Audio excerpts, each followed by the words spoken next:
Hi everybody, Joe with Above the Tree Line here, and today we're going to talk about the most popular titles lane in your Edelweiss Plus Analytics tools.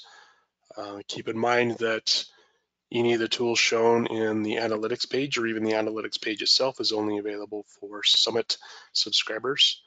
If you're not sure about what you subscribe to, basically if you don't see the analytics page here, you're probably not a Summit subscriber, but you can always contact us at support@abovethetreeline.com and we can clarify things for you. But yeah, so the most popular titles lane, as shown here, is actually the most popular tool. It's kind of the sexiest one, I guess. Essentially what we're looking at here is actual sales at actual stores. So all of the stores that subscribe to the analytics tools are aggregated here, and we are able to show within a specific time frame and a specific market and a specific publishers or categories, that sort of thing, which titles are the most popular according to sales, of course, and also stock rate and that sort of thing. And then not only what those titles are, but how you're stocked on them, whether or not you have them on hand or not, and also how they're performing in your store. So it's kind of a threefold measurement, I suppose.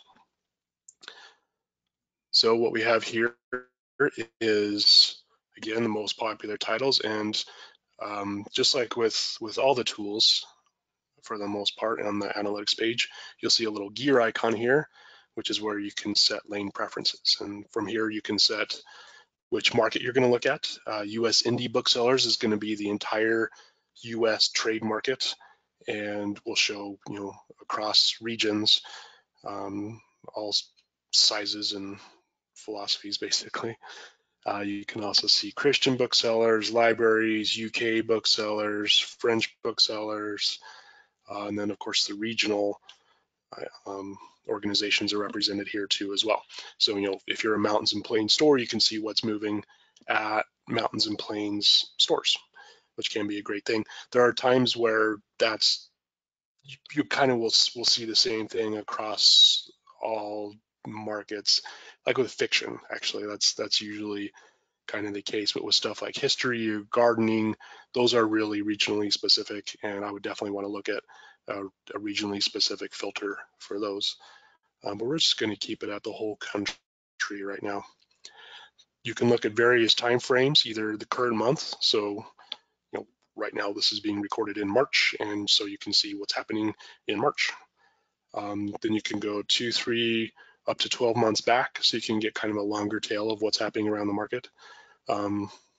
Since it's March right now, as I'm recording this, if I was to go 6 months back, I would also be seeing Christmas sales, which is not irrelevant, but is something to consider when you're looking at this. Generally speaking, if you want to see what's hot right now, you want to look at current month or just a couple months back. I like 3 months back.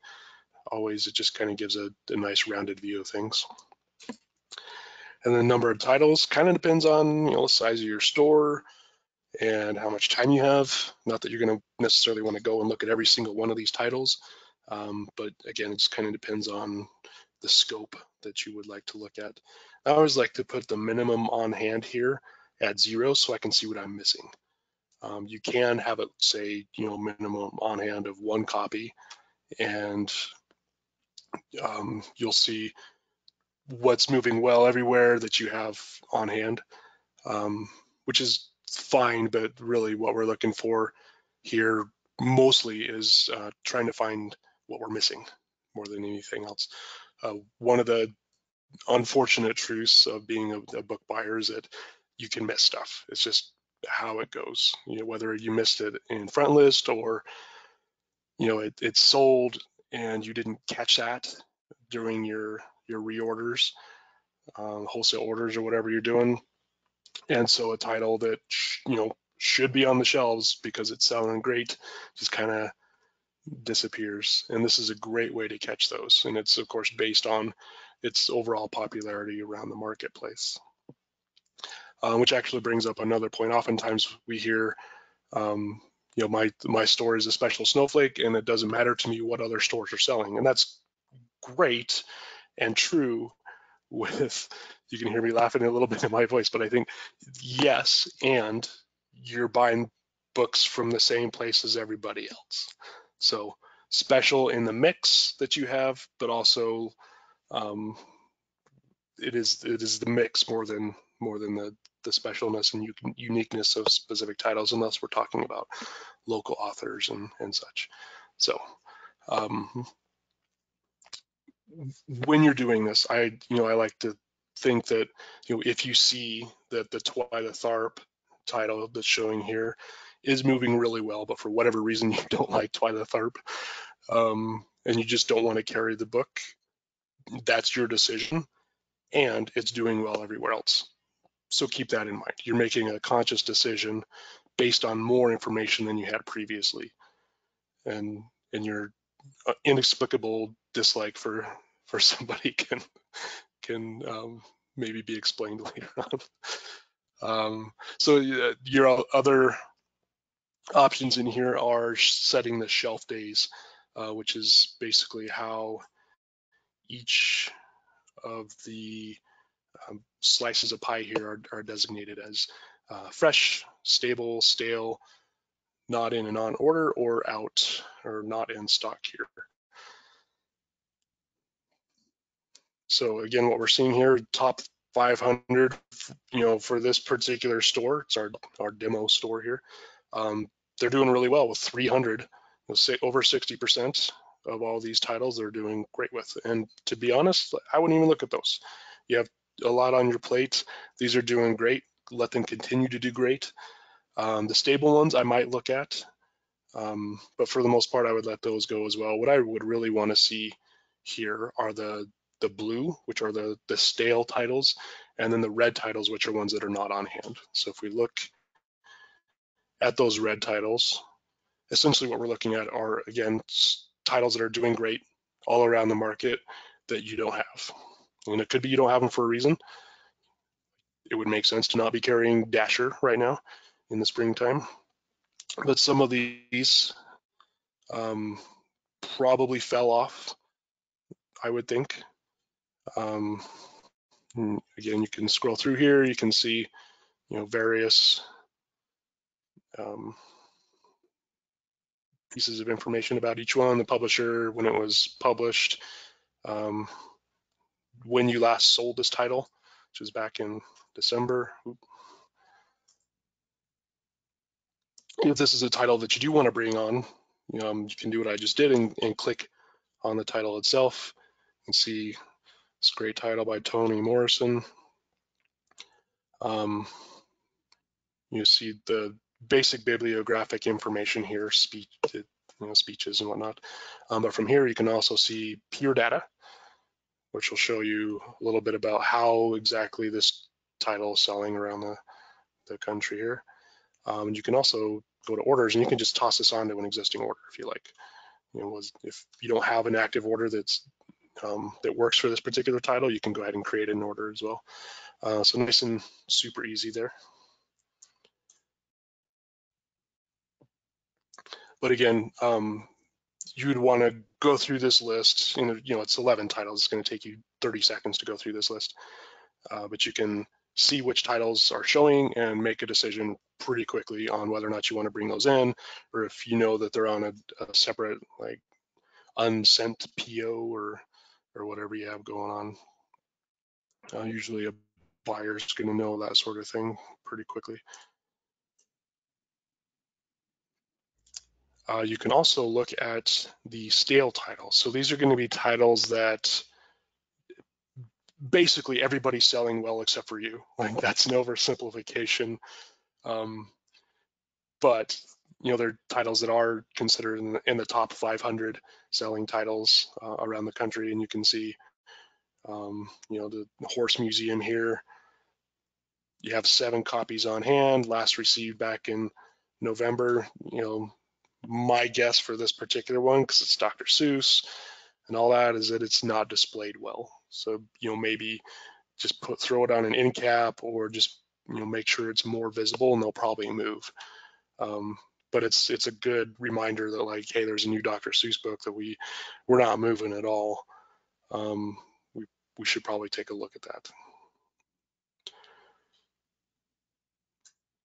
And that's often the case with a lot of these. Sometimes you, of course, I mean, as you know, you bring in a book and it doesn't hit. It just, nobody cares for whatever reason. And it's a bummer, but it's the way the book industry goes, right? So you can see those on here, and maybe it's a display issue. Maybe these were received but never received in your point of sale system and never actually received physically, or they're sitting in a box somewhere, or they're stolen or something. But you can take a look and see what these are looking like. What I would do personally is just go and look on the shelves and see what these look like. You're usually looking at just a few copies. It's Michael Connolly. There's a dozen copies, which is a little questionable to me. Like, why is there a stack of titles that aren't moving around? If you want to print this list out, you can come up here to view titles in grid.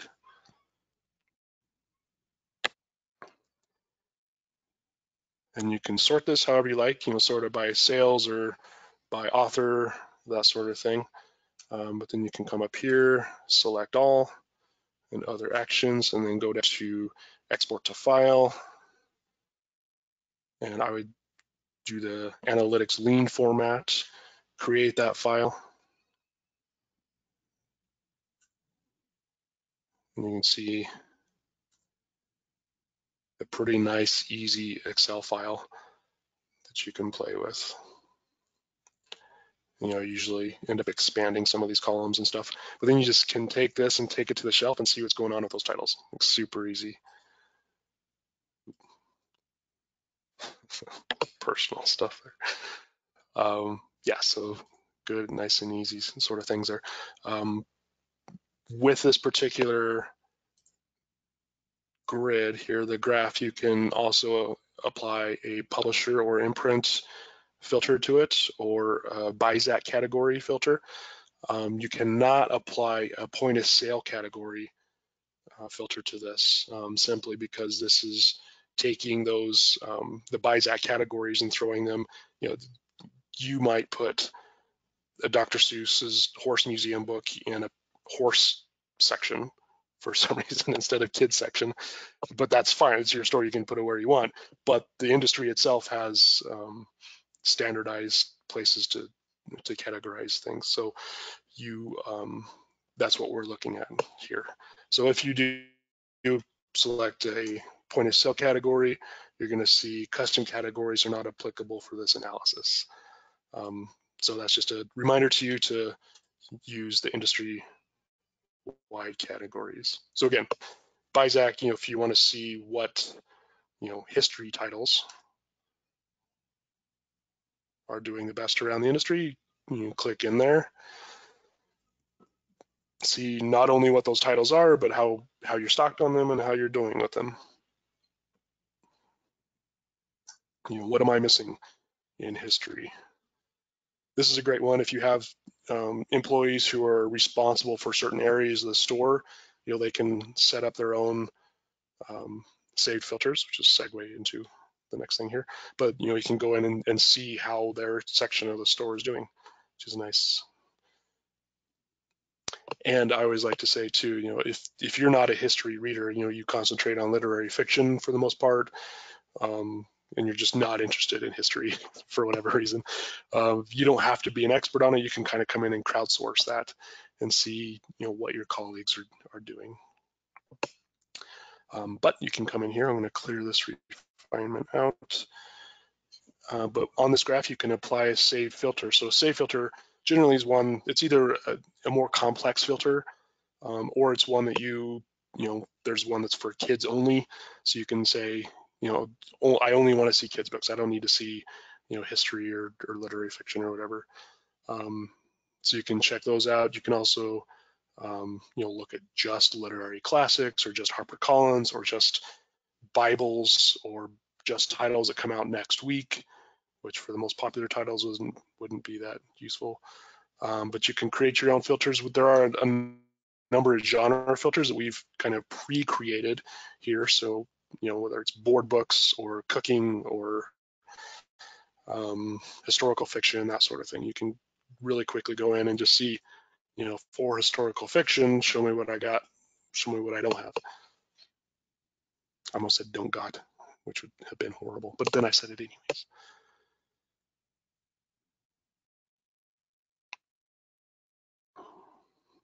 So pretty nice and simple graph, really. This is the one that tends to make the most sense to folks. If you're not sure about it and you want some more details, if you come up to help, you'll see help with Edelweiss+Analytics, and you'll see the most popular titles area right there. And you'll see an explanation for it, ways to set your parameters, how to read shelf days, all that kind of fun stuff. So hopefully that can answer questions that you have. If not, of course, you can always reach us at support@abovethetreeline.com as well. All right, thanks guys.